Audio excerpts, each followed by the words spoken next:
In this video, I will show you 5 must-have starter farms you need to build in your brand new survival world. Let's go! The first thing you will always need in a brand new survival world is of course food. And what's a better way to do it than a small potato farm? You just grow some potatoes, pick them up, place down a furnace, some coal and potatoes, and you get one of the best foods in the game. Baked potatoes. During the first few days this should be enough, but later you might want to upgrade to a small micro farm. So you take out some potatoes, turn on the farm and just hold right click and you will get unlimited potatoes, as long as you have enough bone meal. In the next farm on this list I will show you how you can get unlimited bone meal. Let's start by digging out 2 blocks from the ground. Place a chest here and behind it, crouch and right click the chest with a hopper so it will connect. You can test this out by throwing an item inside the hopper, and if it goes inside the chest, you did everything correctly. On top of the hopper, let's place a dirt block. Behind it, some stairs. Then let's take out some building blocks. I will use smooth stone, but you can use any block you have at hand, like cobblestone or more dirt. Place the blocks to the sides, and then a water bucket inside the stair. Now use your hoe on the dirt to get some farmland. Place 2 blocks on both sides of the dirt, and back here goes a dispenser. Be sure that you have a dispenser and not a dropper. Then place a block above the farmland, and then 1 block in here and 1 block in here. Go 2 blocks up, break the block in the middle, take out a sticky piston and place it against the block up there. You can break the block now. Now go behind the farm, place a block here on the left side of the dispenser, then place a repeater up here, set to 4 ticks, and some redstone dust on these 2 blocks. Also 1 up here. That's the simple redstone we have to do. Now we just need 2 observers and 1 more sticky piston and a lever. You can place your lever in here, right next to the side of the farm. Down here, break the block, sticky piston, observer pointing against that block, and then the second observer pointing in the opposite direction. Then lastly, let's place a upside down stair in here, so you can open the chest. Also, without this block, this whole area will not be dark, and it has to be dark because this piston moving down will break the potatoes, because they break in total darkness. Now take out some bone meal and potatoes. You can start with 32 or 16 potatoes, it's totally up to you. Then flick the lever, and as you can see, the dispenser is not wasting any bone meal if there's not any potatoes growing on front of it. Now let's check the chest. It's empty. Right click. Just hold right click, and that's how you can get unlimited potatoes.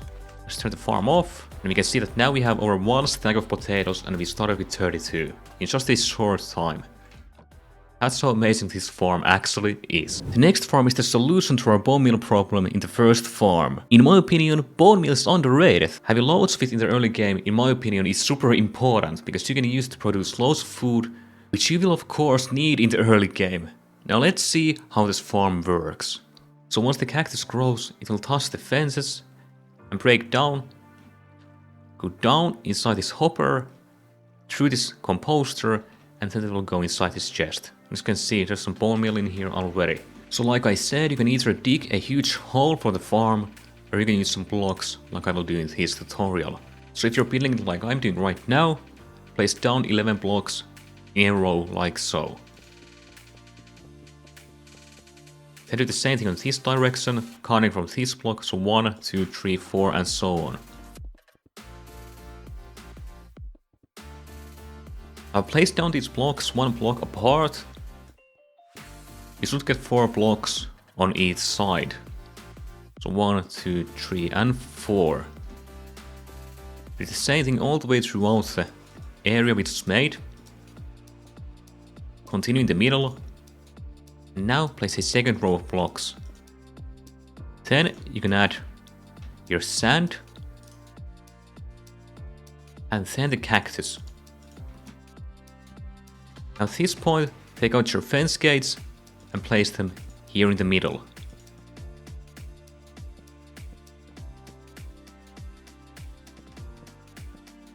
Jump on this side, once again more cactus. And jump in here, more cactus. And now here in the middle let's place some more fences. And some more cactus. Alright, then go below here and break the bottom blocks. Take out some water and place it here in the corners.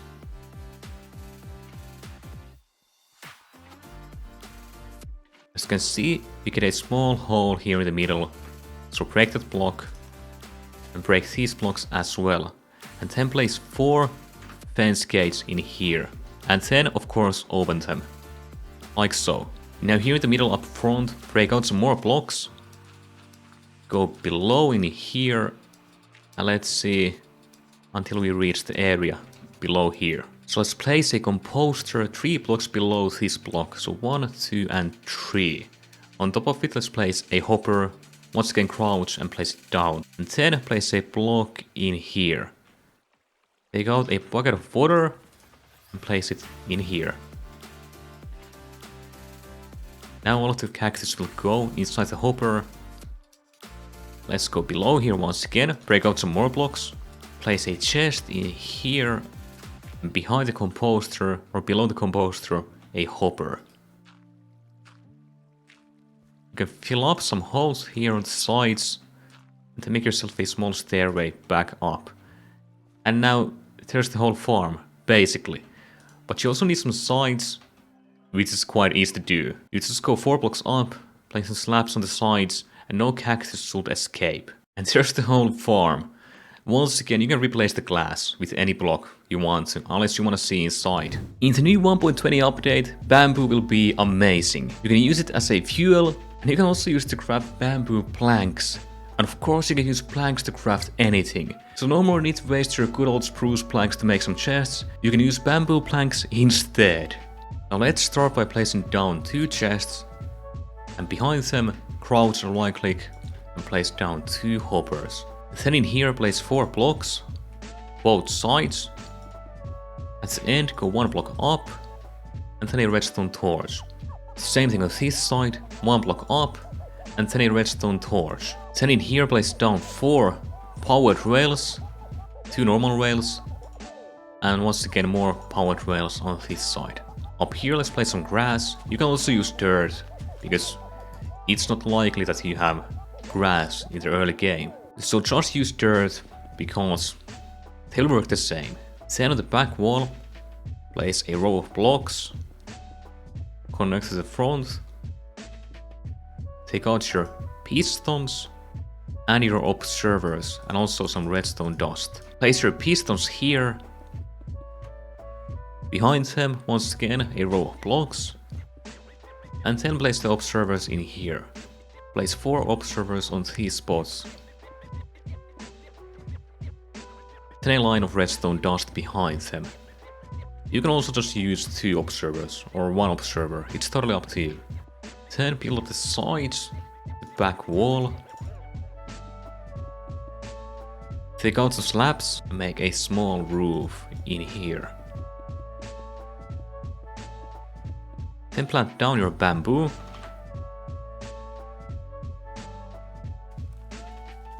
And as you can see, once the bamboo reaches the observer, all of the pistons will activate. Then take out some glass blocks and place them in here.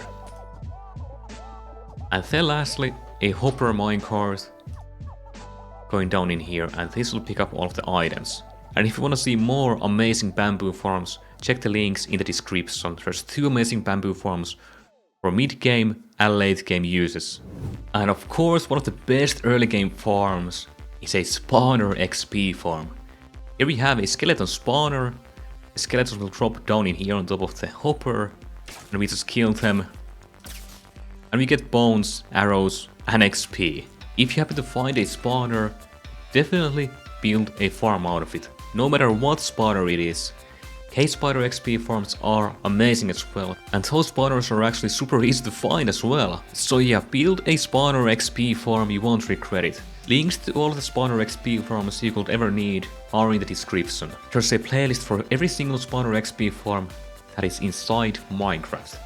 so go check it out. Then lastly, you have to talk about villagers. Villager trades are one of the best things in Minecraft. They are so useful, you have no idea. You can get enchantments, tools, weapons, anything. Just basically anything. Dealing with villagers can be quite frustrating, but it will be totally worth it in the end. For example, the bamboo farm we just made. Use the bamboo to craft sticks, and use the sticks to get unlimited emeralds by trading them to villagers. So as you can see, villager trades can be super powerful. Like in here for example, diamond tools for 1 emerald each, because I used zombies to get the zombie discount. It's just amazing. So anyways, thank you for watching, my name is Kmond. And hey, if you liked the video, hit the like button, also subscribe, that would be amazing. And why not watch this video next? I'll see you on the next one. Bye bye!